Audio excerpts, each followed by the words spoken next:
नमस्कार मित्रांनो, स्वागत आहे तुमचं आपल्या चॅनलवर, ज्या चॅनलचं नाव आहे मुद्दा हक्काचा।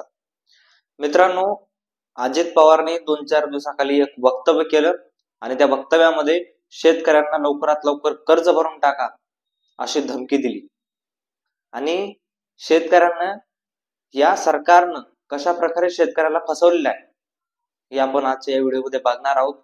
आणि अजित पवार, मुख्यमंत्री फडणवीस आणि उपमुख्यमंत्री एकनाथ शिंदे यांच्यावर प्रत्येक जिल्ह्यातून, प्रत्येक तालुक्यातून आणि प्रत्येक तहसील विभागातून एफआयआर दर्ज होणार आहे। नेमकं होणार आहे काय, घडलंय काय आणि कर्जमाफीचा मुद्दा एवढा पेटलाय का, हेच तुम्हाला मी आजच्या या व्हिडिओमध्ये सांगणार आहे। तर नमस्कार, मी रणजित। मित्रांनो, सुरुवातीला आपण पाहूयात की सरकारनं कशा प्रकारे लोकांना फसवलं आहे। ते म्हणजे या सरकारने सगळ्यात आधी जर फसवले कोणाला तर लाडक्या बहिणींना फसवलेले। तर ते म्हणजे लाडक्या बहिणीला 2100चा वादा दिला होता। आमचं सरकार आल्या आल्या सगळ्यात पहिलं जे काम करताना आम्ही ते तर कर्जमाफी होतच, परंतु 2100 रुपये सुद्धा आम्ही या लाडक्या बहिणींना देणार आहोत आणि ते सरकार आल्या आल्या स्थापन झाल्या झाल्या दुसरा हप्ता जो येईल तो असेल 2100 रुपयाचा। अशा प्रकारचं बोललं जात होतं, बोललं गेलं होतं, परंतु याच्यावर कुठलाही जी.आर निघाले नाही। आणि याच्यावर प्रश्न विचारला असता माननीय अजित पवार जे राज्याचे अर्थमंत्री तथा उपमुख्यमंत्री आहेत, ते असं बोलतात की महाराष्ट्र राज्याची सध्या स्थिती नाही आहे, महाराष्ट्र राज्याकडे जरा पैसा कमी आहे। मित्रांनो, मग तुमच्याकडे जर पैसाच कमी आहे तर तुम्ही एवढी मोठी आश्वासन द्यायची कशी? तुम्हाला 1500चे 2100 करता येत नाहीत आणि तुम्ही शेतकऱ्यांची कर्जमाफी, सोयाबीनला भाव देतो म्हटले होते, परंतु कुठेही सोयाबीनला अजून सुद्धा भाव चांगला मिळालेला नाही। भाव सोयाबीनला चांगला नाहीच आहे। 4000, 4200, आता 4300 काहीतरी भाव चालू आहे। आणि 2012-13 मध्ये आठवतंय देवेंद्र फडणवीसनं 7000 भाव सोयाबीनला फिक्स राहावा म्हणून आंदोलन केलं होतं। मग या सरकारला लाज वाटली पाहिजे। शेतकऱ्यांना कशा प्रकारे या सरकारनं फसवलं गेलेले, फक्त निवडून येण्यापुरतं शेतकऱ्याकडून मतदान घेतलेले, शेतकऱ्याचे मतदान फक्त निवडणुकीपुरता त्यांचा वापर केलेला आहे।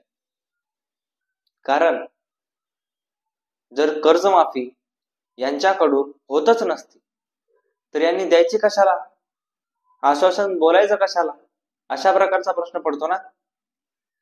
कारण कर्जमाफीसाठी भरपूर सारा पैसा लागतो आणि तो पैसा आता आपल्याकडे उपलब्ध नाही, अशा प्रकारचं वक्तव्य अजित पवारांचं। मग तुम्ही बोलता कशाला की आम्ही देऊ म्हणून?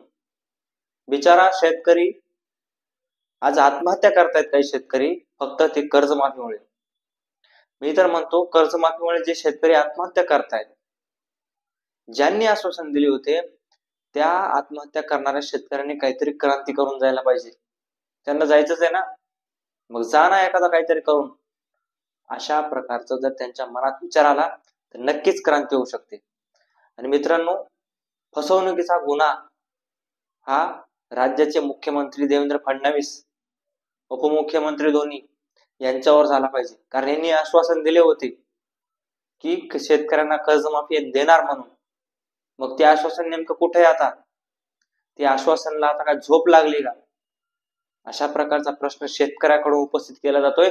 कारण आज शेतकरी मरतायत ना, शेतकऱ्याच्या सोयाबीनच्या मालाला भाव आहे ना इतर कुठल्या पिकाला भाव आहे, अनुदान नाही, विमा नाही। मग हे सरकार नेमकं करतंय काय, असा प्रश्न आता शेतकऱ्यांकडून उपस्थित केला जातोय।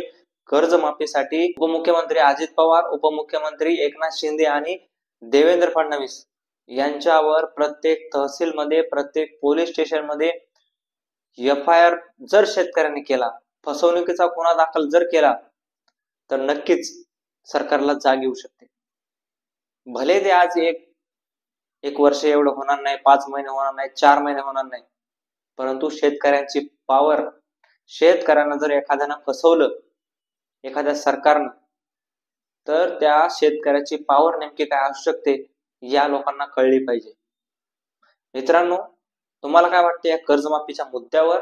शेतकऱ्यांना कर्जमाफी ही लवकरात लवकर आता सरकारने द्यायला पाहिजे का? आणि सरकार देईल का? हे कमेंट बॉक्समध्ये नक्की सांगा आणि तुमच्या भावना कर्जमाफीबद्दल या प्रतिक्रिया कमेंट बॉक्समध्ये नक्की कळवा. धन्यवाद.